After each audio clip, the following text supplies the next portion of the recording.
concerned that the town meeting will go into 2 nights. So if you see any opportunity for trying to shorten something to expedite the process, please let me know. I am all ears, and I would like to do as much as possible to make sure that we can have all this done in one evening rather than 2.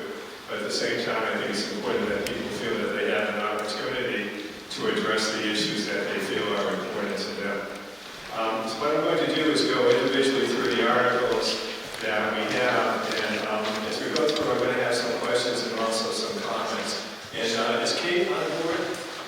Yes, she is. Okay, great. Thanks, Kate. Feel free to jump in, Kate, if you see that I'm missing something or I forgot something. Thank you.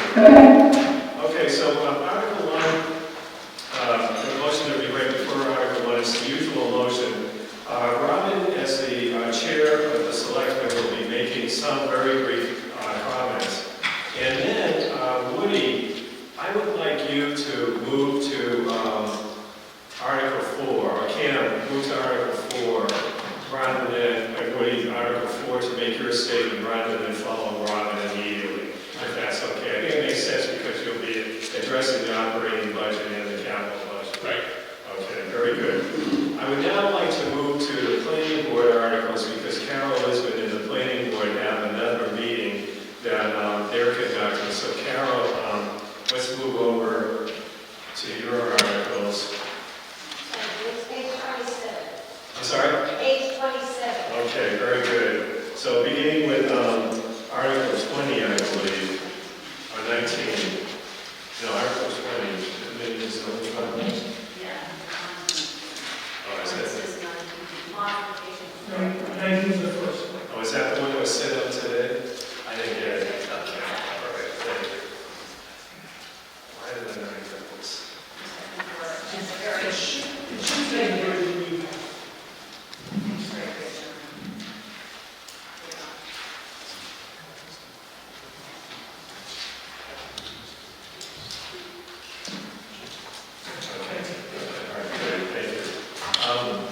Okay, Article 19, amend the bylaws for the floodplain.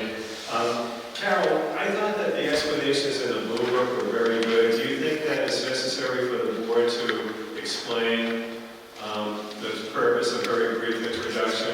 And in that regard, Nina, I have a question. I know that it used to be that when the planning board was adopting some bylaws, technically the state statute required that they make a report to town meeting.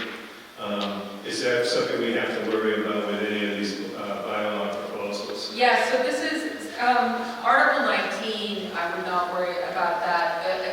What I have, what most planning boards. I don't think there'll be much discussion of this. Now, quick question, Nina or Michael. The motion, the version of the motion I have refers to the right-hand column of the warrant committee report in the blue book, but it doesn't designate the page number. Should we include the page number in the motion? I was just thinking in terms of Article 2, the motion that I have refers to the right-hand column, the numbers on the right-hand column of the warrant committee report, but there's no reference to a page number in the report. I think it's page 14 of the report. I'm just wondering whether we should, if the motion is referring to the right-hand column, would it be clearer to also have the actual page number? Usually, I think we all vote when we call these over, and it doesn't seem to be much. I always refer to it anyways, but I just thought for purposes of the motion. There's no reason not to refer to the page number. Okay, all right, good. Well, and then Article 2 is the page number. Okay. Okay, great. Okay, Article 3, page 15 of the blue book. I did not have any comments for that.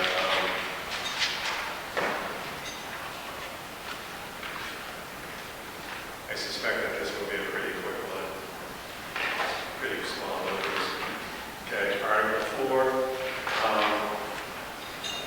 And Woody, I would like you to make your presentation here rather than at the beginning of the meeting, so that way people will have it fresh in their minds when we move to Article 4, if that's okay.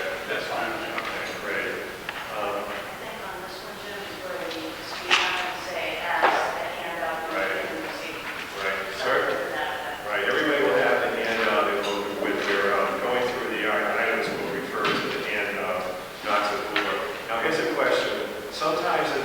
past, particularly during COVID, I would not read every line item. I would read the major categories. I'm wondering, given how busy this meeting is going to be, whether I should do the same or simply read each category, which we traditionally do. I know people have different feelings about this. Some people worry that in reading the broad categories rather than each line item, it looks like we're hiding something, and that's the last thing that I want, to appear. So if you have any thought, anybody have any comments on that, about which way would be the better way to go? We would probably save about 10 to 15 minutes if I lump together the broad categories rather than saying line 122, select blah, blah, blah, blah. So I would go with the broad categories. Woody's presentations are broad categories, the explanations. Okay, so you would go with, Right. go with the broad And categories. just make Each told sure- us that when you say broad category, you're talking about just No, like reading. you say, like general government. Right.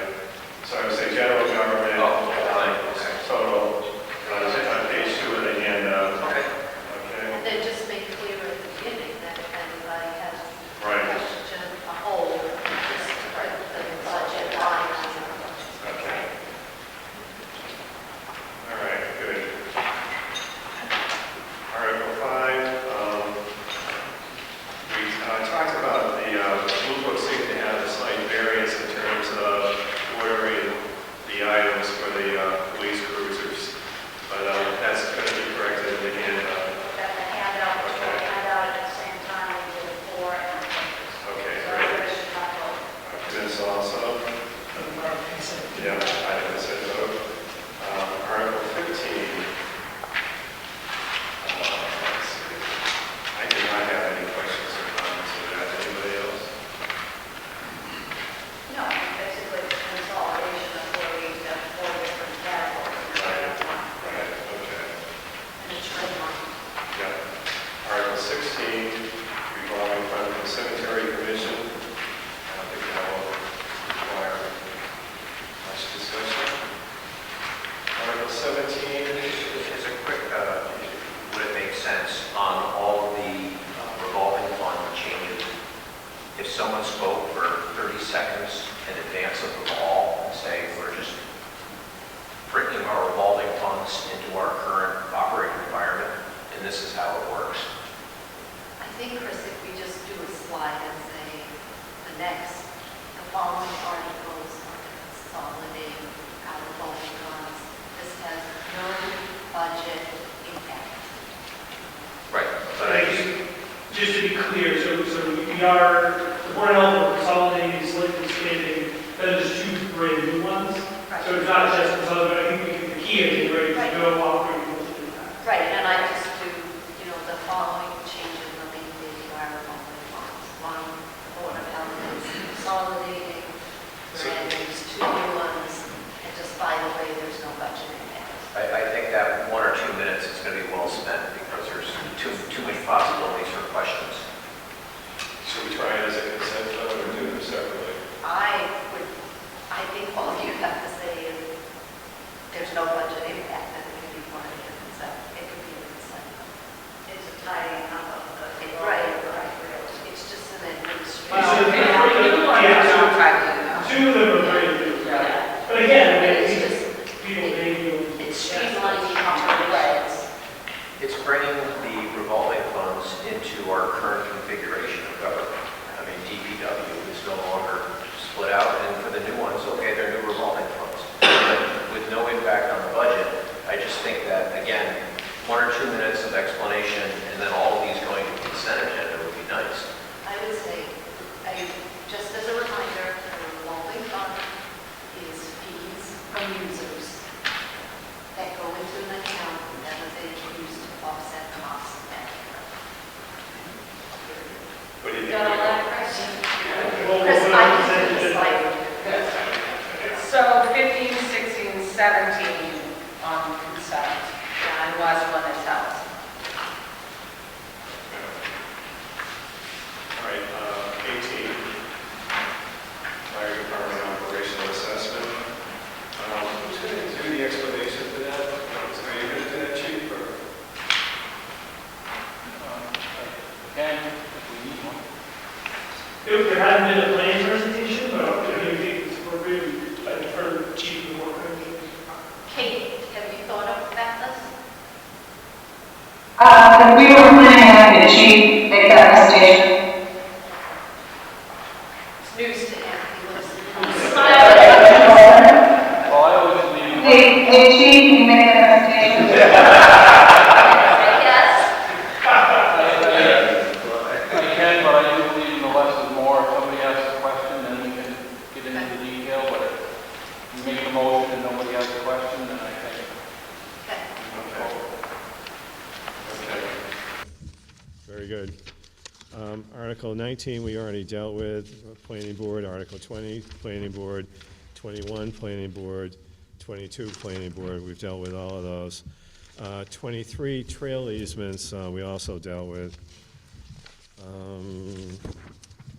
Article 24, the prudent investor rule. Do you think that's going to require any explanation, David, or? Just, again, 30 seconds of Mike, if you could just tell people what it is and why we're doing it. I think it'd be nice for people to know we're entering the next century. That'd be great. Might be 2 or 3 leaps. Yeah, right. Well, Dave, do you think you should do it since you were part of the I committee? can. Sure. I can work with you to just Yeah, do a brief. we'll Yep. do that. Okay, Article 25, the HERO Act, I don't expect that will, it's important, but I don't think anybody's going to have any questions about And if that. there are, Charlie's going to answer 'em. Right, okay. Article 26, again, same. And Charlie, you'll answer any questions for that as well? The HERO Act? You know, these are just cost of living increases for veterans exemptions. Right. The financial impact on the town is minimal. Right, and it's important, so, good. They've gone through all my other towns very quickly I'm and sorry? easily. Sorry, Nina? They've gone through all my other towns very quickly and easily. Okay. Oh, yeah. Been up. Okay, good. Okay, Article 27, groundwater protection, Board of Selectmen. Is this going to require any explanation? Oh, yes. Okay. Who's going to be the presenter on this? Dave and I are going to draw straws. You're getting in there, Robin. I don't know. You're written in It there. says me here. I don't know about this. Well, we can't change it now. I think you better practice up. Okay. All right. Scissors. Okay, Article 28, citizens petition, amend schedule of use. Is a proponent here? Okay, great, sir. Are you all set on your presentation? 8 minutes and, Yep. okay, great. I do want to make sure that I make the point tonight that I'm going to amend the language slightly to be clearer, Okay, explain what it is I'm doing, not sort of the editing. okay. So do we want to give him an amendment form ahead It's, of Well, time? how do I do that? Now, let me ask Michael and Nina, since the motion has not yet been made, can't he, as long as it's consistent with the Warren article, can't he just make a new main motion rather than going through the process of having him make an old motion and then amending it? Because it's a citizen's petition, he has to move it as it was submitted for the petition. In the exact language? Oh, And that's then too bad. Then he can, That's what we did last year, Yeah. remember? move to amend, and I can certainly work with you on how to amend. I don't know what your proposed amendments are. Just to refresh, so that language in there, you actually, it was a while ago, but Did you I already do that? You were okay with, so Oh. make sure you still are. And the way we did it last year, Jim, was the warrant committee made the motion, seconded it, and then you immediately recognized the petitioner to make an amendment before any discussion. Okay, And then if that carries, then that's the main motion. okay. And so, and this is the language, so there's This, no- this is the language, if Mr. Hager wants to just confirm nothing's changed, that's the language you had originally submitted. And then there is a formal form, which we can give you to put it on, but that's the language originally we had town council review. 'cause we're also going to need that paper. And sir, when we get to this motion, if you could walk right to the front of the room. Yeah. And be standing right in front of me so that I'll be able to turn to you immediately. You'll be at the microphone. That would be great. Thank you. Yeah, so if your changes are just as those are in yellow here and nothing else, then that language, you just read that language that says, I move that the article be amended to read. Okay. We vote on the amendment, and then we vote on the article as amended, so it'll be 2 votes. So the first thing is I do this. Correct. Okay. Okay, great. Article 29, this is where I had somebody, 2 people, one person sent an email asking some questions about that. Carol said that she was going to contact the person. I'll send her his email address, copying him so that they can hopefully eliminate any questions that they might have. Jim, I think we're just confusing, so I think you were previously referring to I'm the sorry. easements. Yeah, I'm Yeah, sorry. This We're- is another citizen's petition. We're on, okay, I'm sorry. No, We're that's on okay. Wilson's Way, Public Way, okay. And they want to. They want to dismiss this. Now, this, I'm sorry, Nina, you said we have to do this separately? We can't combine this with the other motions? Yes, yeah, because Okay. again, it's a citizen's petition, so it can't just be dismissed outright. There needs to be a positive motion on the floor and then get amended Okay, and then dismissed. okay. So someone would need to make a motion to, it gets moved as written here, and then someone stands up and says, I make a motion to amend the article to dismiss Article 29. And that's going to be Kevin Bauman. Okay. So we're going to do this first. I'll write and that He's going to stand language. up and move to dismiss. Nina, in yellow, there was a shot at it, you can edit that and let me know. Yeah, I'll change it up a little bit, because it's got to be an amendment. Yeah, okay, perfect. Okay, great. Article 30. Okay, this is also a citizen's petition. Sir? He's not here. He's not here. He was notified, He was correct? notified. Boy, probably show up in 20 minutes. He has given his presentation to us, right? Yeah. Okay. So he's intentional for this process. Okay, if you could tell him that I would like to talk to him before the meeting. Got it? Okay, thank you. All right, I have also had a lot of questions about that. Some people have asked me whether a motion to move the question can be made immediately rather than have him make a presentation. My response was no, that he has to have his day in court. And he will be limited to 8 minutes, as everybody else is going to be limited. After that, I would also like to have some opportunity for discussion before the question is moved.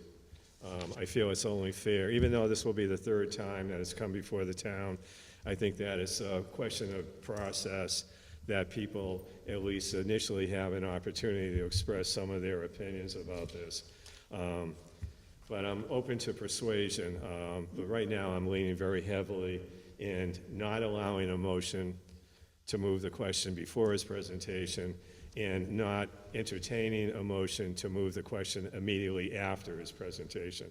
I would like to have some citizen commentary before we do that. Well, I think that's only fair, because he's changed his scope on this slightly, so I think, Okay, I would say, yes, it's time spent, but I think it's fair. okay. So I would actually like to say a few words after his presentation, because there has been an agreement between the chief of police, the DPW, the Board of Selectmen, and some of the neighbors that we will put together, and the schools, that we will put together a task force after town meeting to look at the safety issues that have arisen or been brought to our attention, and come up with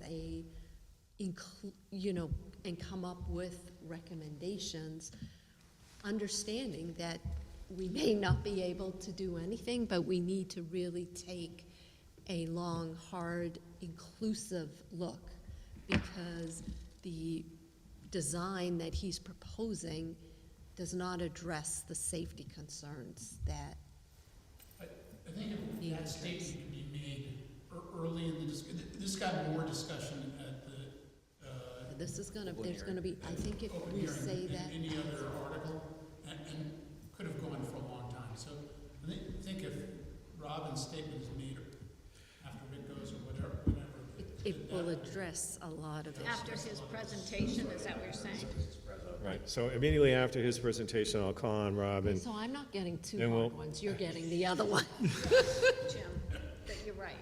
Get Robin right right, after. and then we'll open it up for citizens' comments, and if somebody, after some comments are made, then moves the question, I'll entertain that motion. But I think it's really important to address this task force, because Right. we've been contacted, and that really alleviates many of the concerns. You know, I hate to point this out, but if I remember correctly, in the procedural rules that the Board of Selectmen adopted, one of the requirements for a citizen's petition was that they appear at the combined moderators meeting, Board of Selectmen meeting. So that's why I'm pretty displeased about his failure to appear. I just want to note that for the public. Thank you. All right. You can lead a horse to water. And then lastly, if we're able to do this in the same evening, there'll be a motion to adjourn the meeting. Transfer After from our free cash, after our free Let's cash. have our free cash, please. Right. I'm practicing that. Any questions or comments?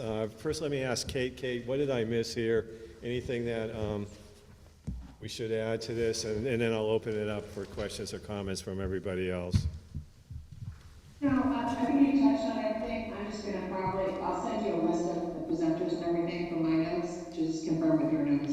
Okay, great. Thank you. Anybody else? Yeah, Charlie. How many new positions are being authorized in this budget? Michael? So there's 2.5 FTEs. So there's a new, there's currently a part-time engineer, it would be a full-time position. There is a position in the Selectmen's office, and then there's a part-time position in the Council on Aging. And those will all be addressed in the Warrant Committee's presentation. Right. Okay. Charlie, any follow-up questions or? Another question, do we have a final figure on what the Carroll building has cost us? It's incomplete yet, so they're still in the process of building, and we're still in the process of paying for it. So the exact number won't be known until, at the earliest, later this summer. Do we have an approximate figure? Right now, it's on budget.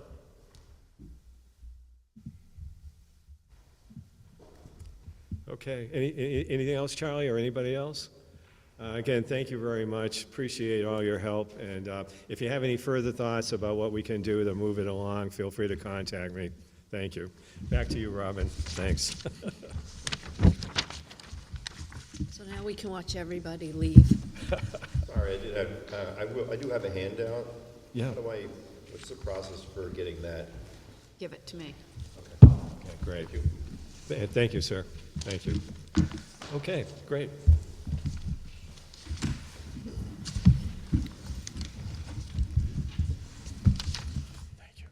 Okay. So we'll take a moment and let those people that would like to leave. Everybody's welcome to stay for our meeting. I've come all the way here, so. All right. Moving right along. So we are now on item 1.2 of our agenda, and this is a discussion and a vote regarding the advance of funds in lieu of borrowing for the purchase of the fire department engine number 1. And basically, my understanding is that some of the equipment has come in earlier before we have an opportunity to bond. So we're going to borrow against free cash to cover the cost of the equipment, which is $11,000. And then once we bond, it will get rolled up into the bonding amount. That makes sense. Right.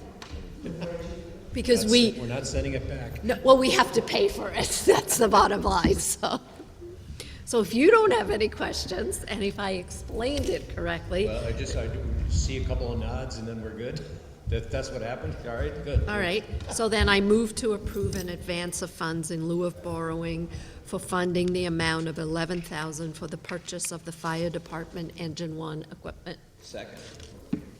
All in favor? Aye, Robin Hunter. Aye, Dave Adams. Excellent. And feel free to keep doing a roll call, there's nothing wrong with that, but we are in person, so you don't technically have to. What, well, You can just say, you can't mess with us sorry, all right, anymore. just forget it, just keep going. I guess all we have to do is say aye. All we have to do is All in say, favor, all opposed. There's nothing wrong with doing roll call, but. all right. Oh, finally, I'm off the hook here. Now I know why the chiefs are here. I thought they just wanted to be a part of the meeting. Notice, so the next agenda item is a discussion and vote on the intermunicipal agreement between Dover and Holbrook Regional Emergency Communications Center for the regionalization of the public safety dispatch operations. And we had a meeting about this maybe a few months ago now.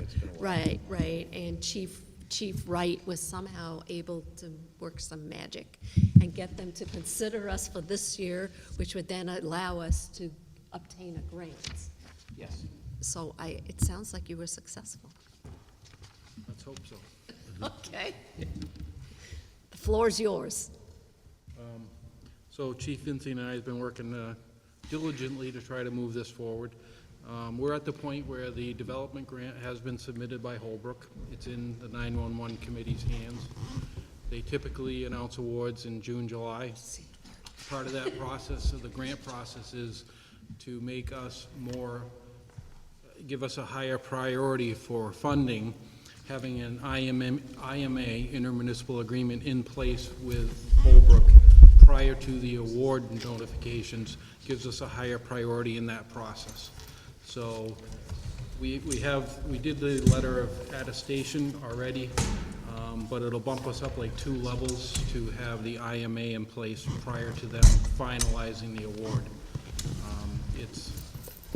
We have that IMA in place, experience that Holbrook has, which is extensive with regional grants. They feel that we have a very, very strong chance at being successful getting the grant award. Right, and I think it's important for the town citizens to recognize that these are significant sums of money, these grants. Like the first year, it's $285,000, then it's $293,000, then it's $300,000. So it really helps. Well, first of all, I think we're going to get better service.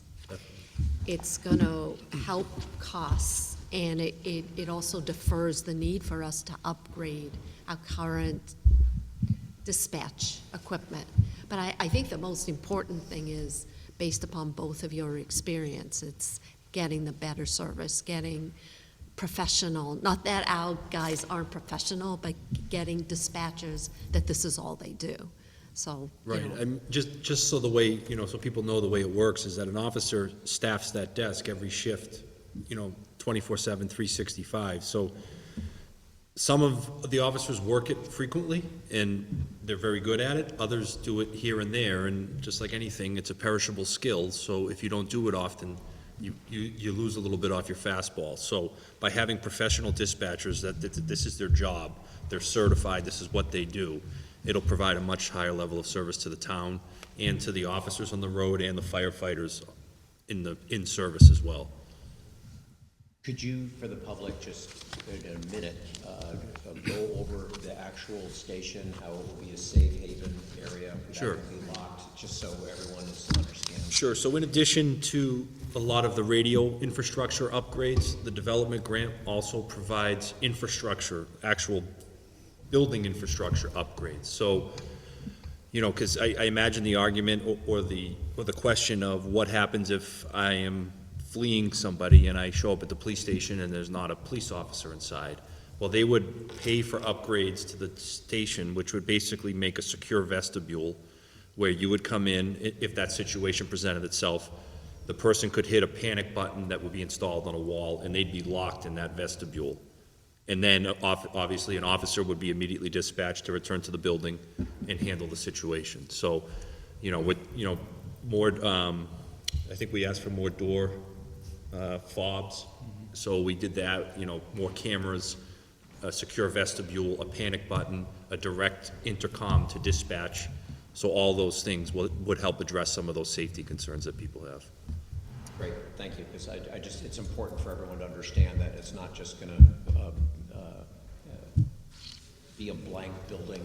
It's going to have, God forbid someone needs it, it's gonna have a way for them to get safe and get help as quick as possible. Yes, that's correct. And also the argument could be that in current police stations where they have dispatchers, those dispatchers aren't gonna come out from behind wherever they are to assist that citizen anyways. Right. So you're gonna have to wait for an officer to get back. This way we can secure that person and give them safety until the officers can respond. Right, so there's no real change in the safety procedure by going to this regional dispatch, but it will save the town a tremendous amount of money. And based on the two of yours experience, our experience should be improved. Yes, 100% on both parts. Right, and I also think the important thing is, we're not the first town, you know, we're not Good point. front runners with this. You know, this Holbrook has been around for 15 years, did you say? Right, and so that's the other benefit. They are very experienced. They've ironed out the kinks that existed when they first started. You know, if you recall, we were gonna create our own region, and in a way, this is better. It might be an easier transition for us. You know, they really know how to handle these regional agreements. And with today's technology, this center could be in California, and it's Right. not gonna make a difference. Exactly, and that's how it is in most parts of the country other than New England. Like Texas, I believe, has 2 regional dispatch centers in the whole state. So if that gives you an idea of its functionality, I think that's the proof's in the pudding. Yeah. So, Great. So I don't have any more questions. No, All I right. just- So then I'll make a motion, and we'll do it right this time. I move to approve the intermunicipal agreement between Dover and the town of Holbrook Regional Emergency Communication Center for regionalization of public safety dispatch operations, subject to a grant award from the state 9/11 Support and Incentive Grant Program. Second. All in favor? Aye. Aye. Excellent. Thank you both. thank you very much. See you at, Take your time. see you at town meeting. See you next Monday. Take care.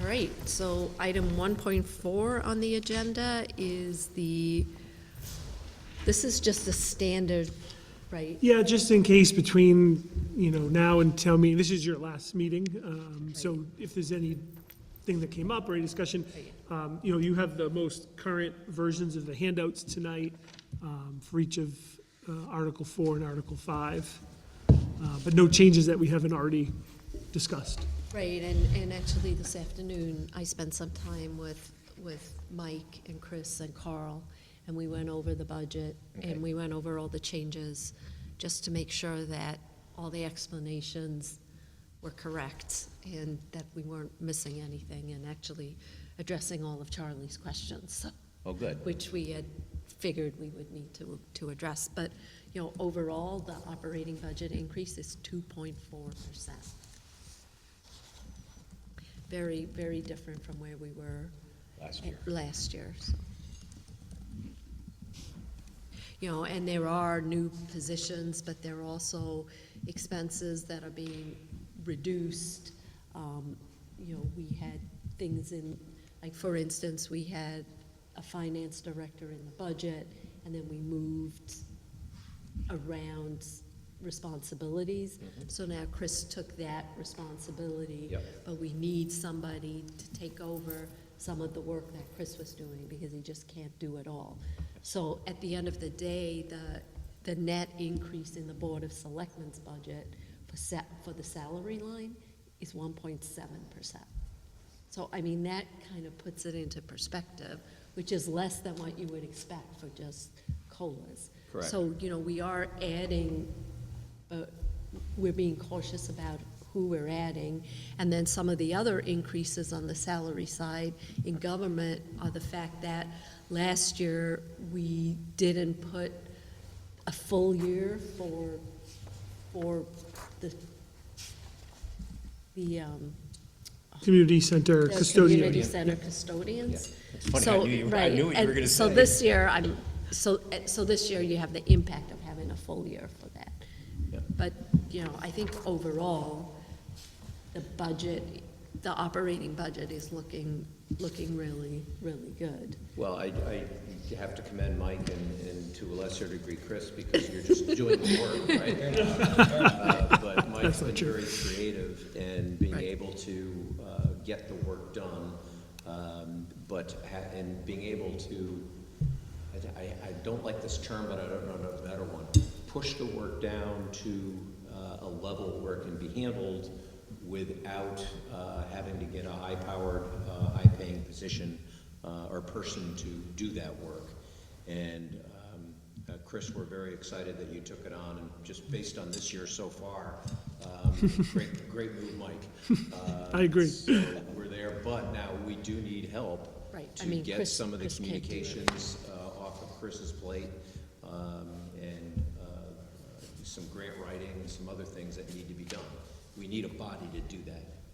And assist, some of the other committees. Thank you, absolutely. Yeah, and I think it's important to, remember over the years, we've lost, the Selectmen's office used to have a project manager position. We had an IT position. These are things that are falling to us now, which we're happy to do, but I'm not an IT person. I'm Googling how to do stuff. So starting to fill some of these needs, I think is really important. And this is just one example. Not only, as you said, some responsibilities from Chris, but things that we're just not able to get to, projects and things like that are just sitting out there. They're really awesome and great. We just need the power, the staff power to do that. And then I think for COA, the town is aging. We have Right. a larger elderly population, and the demands on them have just grown, and so they really do need some additional hours to support the citizens of Dover. And the Sustainability Committee has a whole new list of asks, and we've been able to facilitate the outreach of sustainability and Council on Aging as Excellent. one, and therefore we don't need to hire another person there. But the part-time FTE being added to Council on Aging is going to be filling multiple roles as well. Yeah, so, again, and I think that's important to emphasize is the creativity, and we're not just hiring people for the sake of hiring people. And to remind citizens, we also got creative with the community center, and, the director of Park and Rec is going to wear two hats. Yep. So, So he was here. There he is still here. He's wearing his second hat now. I don't see either hat on him right now. Wait a minute. So, I see a hat of regret over there. So, yeah, I mean, there's no motion, nothing to do, Right. but this is good to have a placeholder. Right. Either under this or Selectmen's update, do we thumb wrestle for which articles we're going to address? I think it's already decided. What did you decide? Because I'll take the sidewalk and the financial one. Prudent?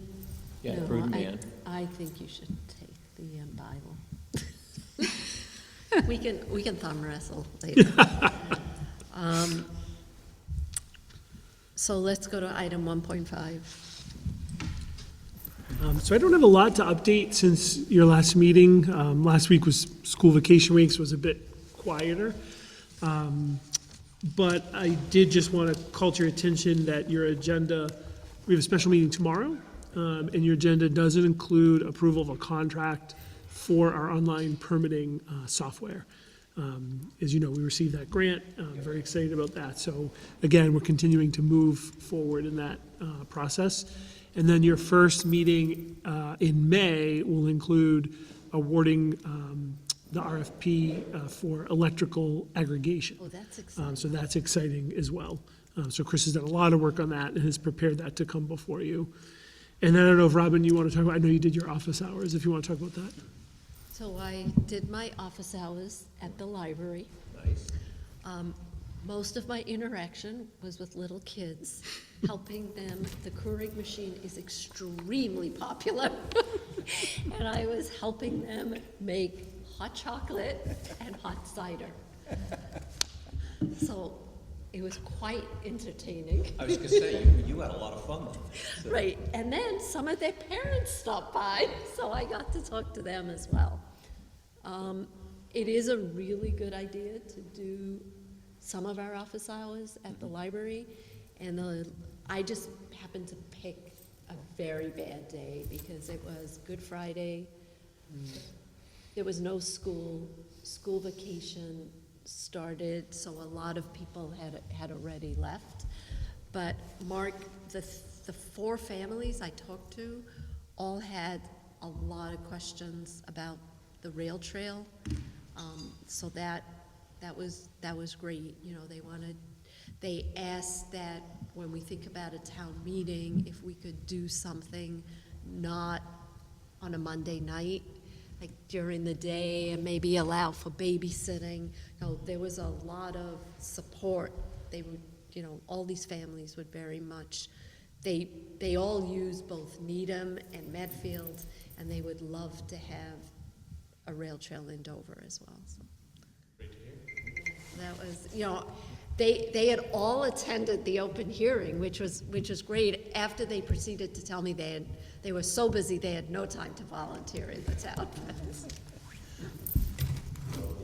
Also, when the community center opens, having office hours in there as well. Right. I mean, would you spread it around and do it? Right, exactly. The whole point is to allow access, so Right. let's find out what people enjoy or Right. like. You know, it was great. I sat at this little table. Next time I'll be more popular.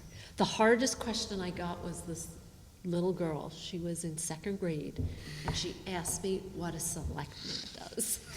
So that was the hardest question I had to answer.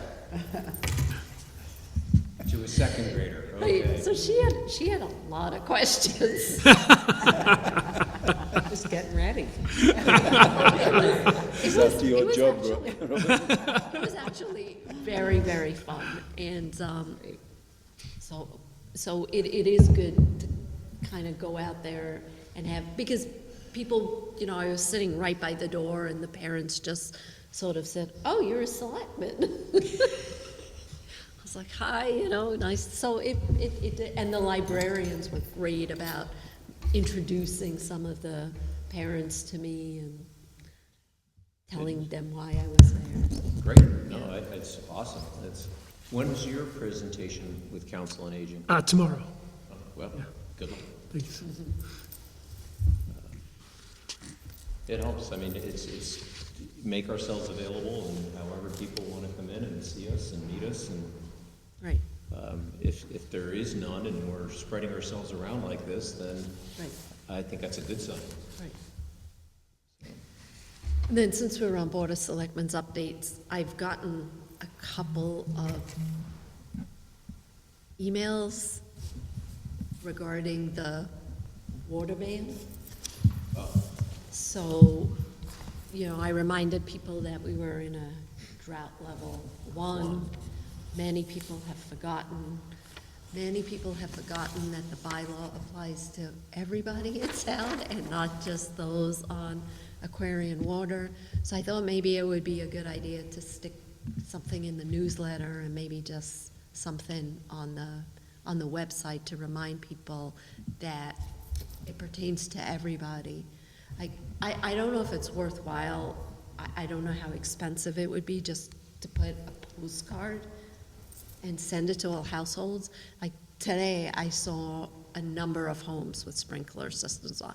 Of course, this may be the one day that they're watering their lawn. I don't know. I did notice driving on Central Ave that Needham, you can only water your lawn on Sundays. So. And it's also to point out that the county to our west is in a level 2 drought.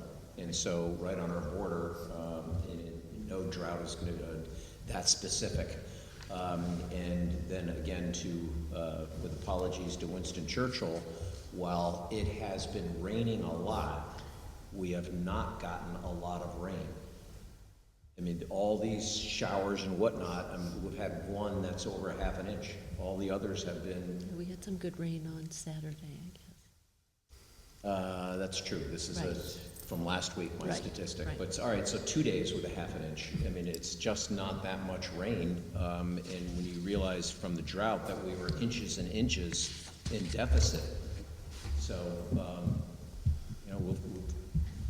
we have to protect the aquifer, so. I just think we need to remind people, again, our approach has always been education first. And So we're not looking to be punitive. Right. I was gonna mention this under my updates, but if you don't mind, I'll just do it now. So the signs did go up. This was after your last meeting, which was great. The State Drought Task Force is meeting again May 7th. Right. So I think perhaps what I would suggest is, given that that's fairly close, we'll wait and see, because if the drought is lifted, Right. it may not make sense to mail the postcards right now. But should it stay in place or become more severe, I think that would be certainly appropriate at that time to consider something like that. So I'm monitoring that, and then once that decision's made, perhaps we could consider something like that. No, that makes sense. And then, I don't know, Justine would like to be Dover's representative to that drought, and I think anybody can participate. Yeah, so we've done a few things. So the board didn't need to vote, but indicated you'd like her to serve. Right. I had been in touch with the state and asked them to add both Justine and myself to their mailing list, because you're right, they are public meetings, but Right. they're supposed to notify you. We've done that a couple times and we've gotten responses saying, okay, great, we'll add you, but as far as we can tell, we're not added. Mr. Haviland, actually also reached out just last week But the to. email bounced. Oh, it did. I got it 2 days ago. The email bounced back as undeliverable. That might be the problem. That could be the problem. So I will look into that a little more, but no, absolutely. Justine, you designated as our person, but we just, unfortunately, despite our best efforts, it doesn't appear we're on any sort of official mailing list yet. But we will. We'll make sure that happens. So, That's all I have. Do you have updates? since our last meeting, no. Actually, So I had a lot more fun than you. yeah, you got to go meet with little kids. Yep, yep. So what was your answer? I said, I'm the boss. She got that. And I said, but I'm a really nice boss. And I said, and I'm just not the boss. I have to share being the boss with somebody else. And I said, but we just help make sure that everybody in the townhouse has the support that they need. I said, the person in charge, truly in charge, is the town administrator. So she goes, and I said, and he's sort of like the principal of Chickering. And she goes, oh. So You're the superintendent, is that? yeah, I could have said that, I guess. I figured she, yeah, Well, so that's a good analogy, it worked. right. But she was very cute. All right, so. Mike, do you have more updates? Just a couple. So we talked about drought. Just want to thank the planning board. There was another excellent MBTA community information session last week. Robin also participated in this one. I think it was well received. Those were the last two that were currently planned, but I know there'll be a lot more going forward. So just encourage the public to continue to monitor and participate in that process. And we got some questions about grants, and I made sure that I made sure that everybody understood that all we could do is look at past history and provide suggestions of what grants may no longer be available to us should we be non-compliant with the They gave us MBTA. broad categories, Right. but it's not grant by grant. by Right, grant. and this one citizen wanted to know specifically which of the grants listed were at risk. And there are categories listed in 3A, and so we're gonna go back and try and look at our grants and see which ones fit into those categories as best as we can. But it's not, also I've been on MMA webinars where the governor has basically said, everything's on the table if you're not compliant. The other confusion that exists is there are 31 communities that are currently non-compliant. Non-compliant does not mean that they're fighting or suing, and many of them, if you go onto their websites, you'll see that they are negotiating with the Commonwealth for a standard that's different than the one that is being applied to them, or something else they want. So it's really, so this individual said, well, you're wrong. 31 communities are contesting this. And so our consultant actually put together a summary so that we can put that on the website, because that is misinformation. I believe right now there are 3 or 4 communities that are actually 5? There are 5 that are contesting it in court. So There are actually- many that are not in compliance but have a plan to Right, come into exactly. compliance. And then there are some that are in discussions on, an alternate approach that they feel better fits their town, but that the state would still consider compliance, because there's the ability in the statute itself for the AG to come up with an alternate approach if the circumstances call for it. In one of the papers about a week ago, they said that 5 had dropped to 4 because one of the towns dropped a lawsuit. Well, one town settled. Maybe that was settled. So I don't know of any that dropped their lawsuit. I know that one, Middletown, I don't remember the name of the town, I'm sorry. I'm fairly certain it's Middletown settled. They had a 40R zone, which is a transit-oriented development zone, that was a compliant NBTA zone in and of itself. It just had a different permitting structure. And so that they negotiated with the AG essentially to have the AG bless that zone as a compliant MBTA zone, because they already had a zone of that size and density that allowed multifamily housing by right. It essentially just had this component called plan approval.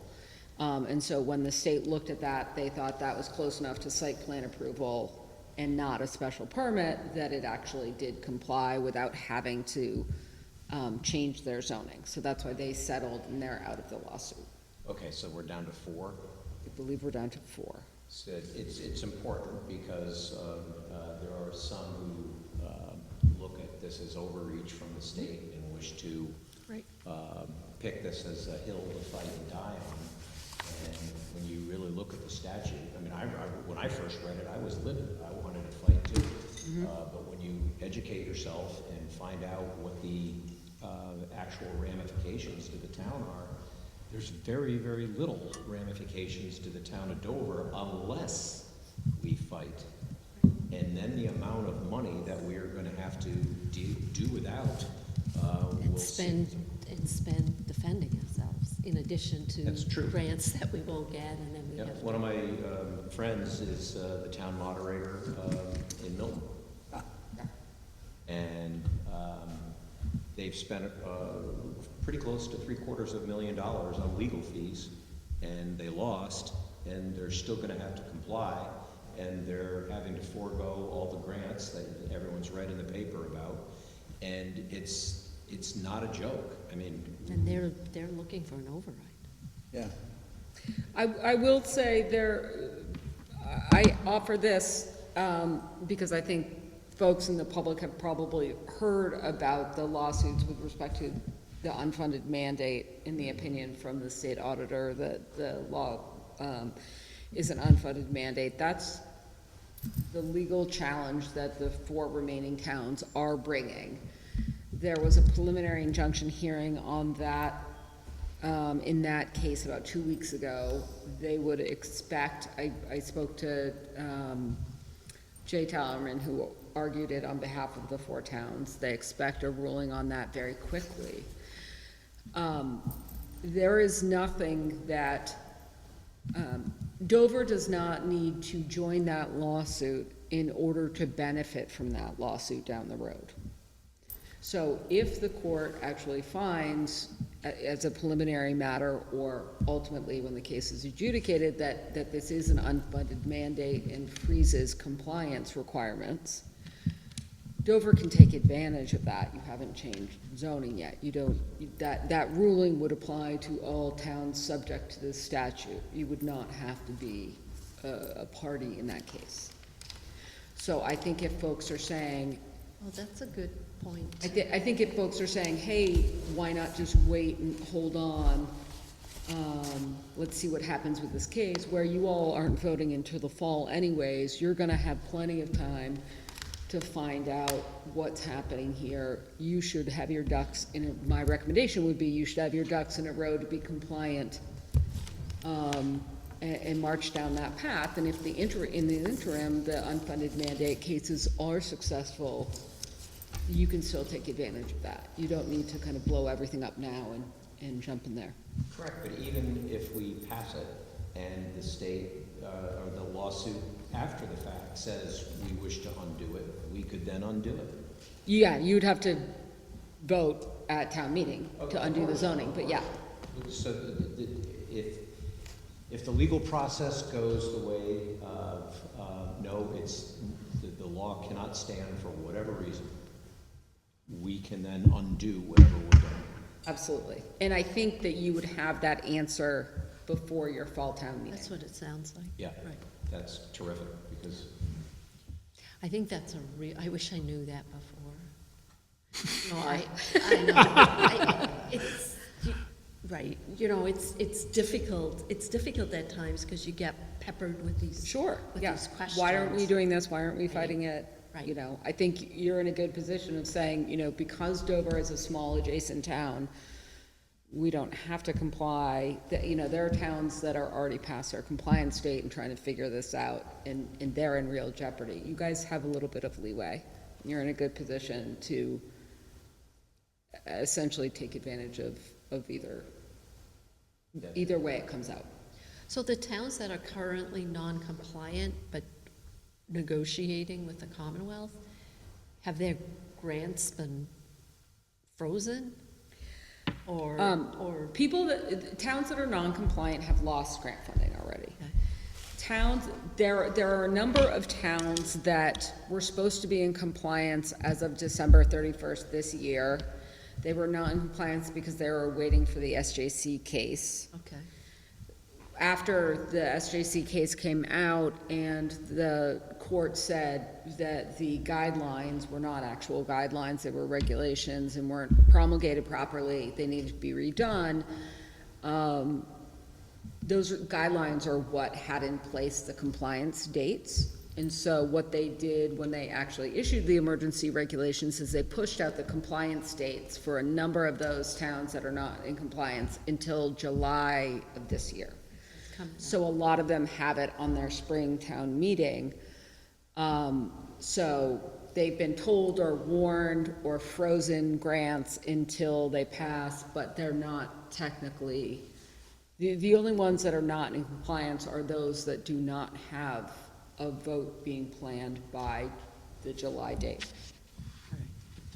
Do we know how many that is roughly? So that's another distinction. Right. I don't. There are all kinds of nuances. But I mean, you can go, because they list the towns, and I ran out of time, but you can go to each of the town's websites, Yes. and there's something on there telling you the process, telling you what the next steps are. I know, because it's one of my towns, Ipswich is one of those towns, and I know Marblehead is one of those towns, because I live there. And Weston's one of those towns. Well, the most important thing on this and in every town meeting and every article is the facts. Right. And we can't allow improper, information that is, seemed to be a fact that is just simply untrue. And It is a, well, Nina just went through lots of examples of why Right. you can't make that assumption It's that, not oh, well, black and white. 31 towns are fighting. No, that's not true. Right. So, Right, and, you know, and that was something that, at the open hearing, you know, the individual questioning the grants kept saying, well, you said, and I said, no, because I was very careful about what I presented. You were smart because it's also asking to predict the future. Right, and I can't. We can't predict the future. Right, So and we that's- don't know what grants they're gonna withhold. We don't know what else they're gonna pull out if they really wanna punish us. What I would say is this threat real? 100%. Right. We've had grants pulled from a number of towns, So that would that they kind of weren't be good. experiencing. So I'm sure Michael knows from other town managers and town administrators. I mean, it's a very real, that the state very much intends to punish those towns that do not comply. Right, and Carol said, you know, the state has said, we're gonna use a stick. So, And one other thing is, some of our newer employees, without any disparagement on their predecessors, but our newer employees have been very prolific at writing grants over the last couple of years. Right.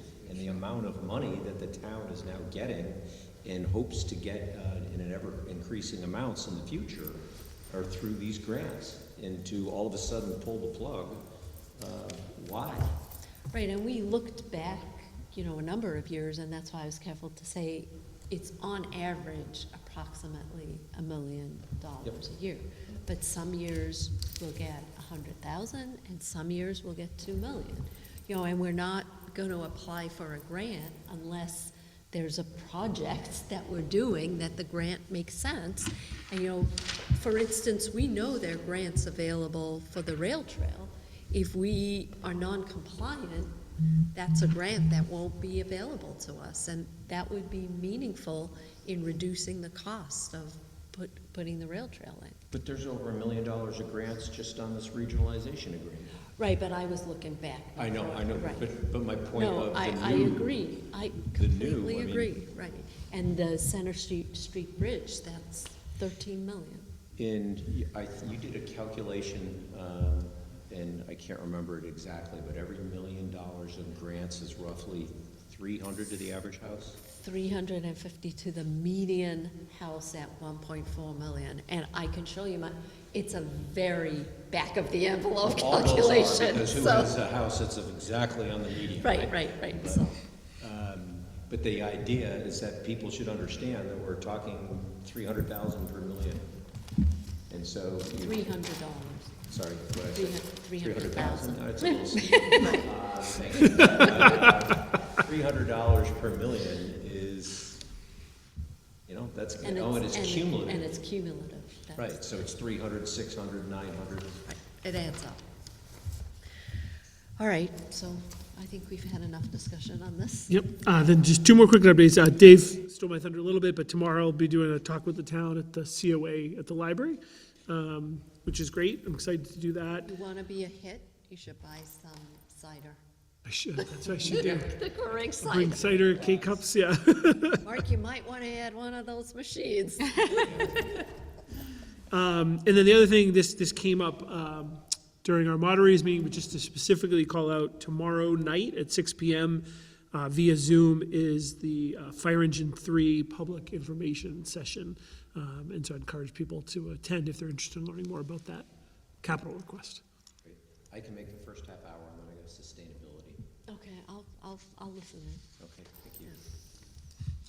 All right, and now the last item is our consent agenda, and it consists of the following: approval of gift acceptance from Eversource of 10 trees and labor in honor of Dover Arbor Day.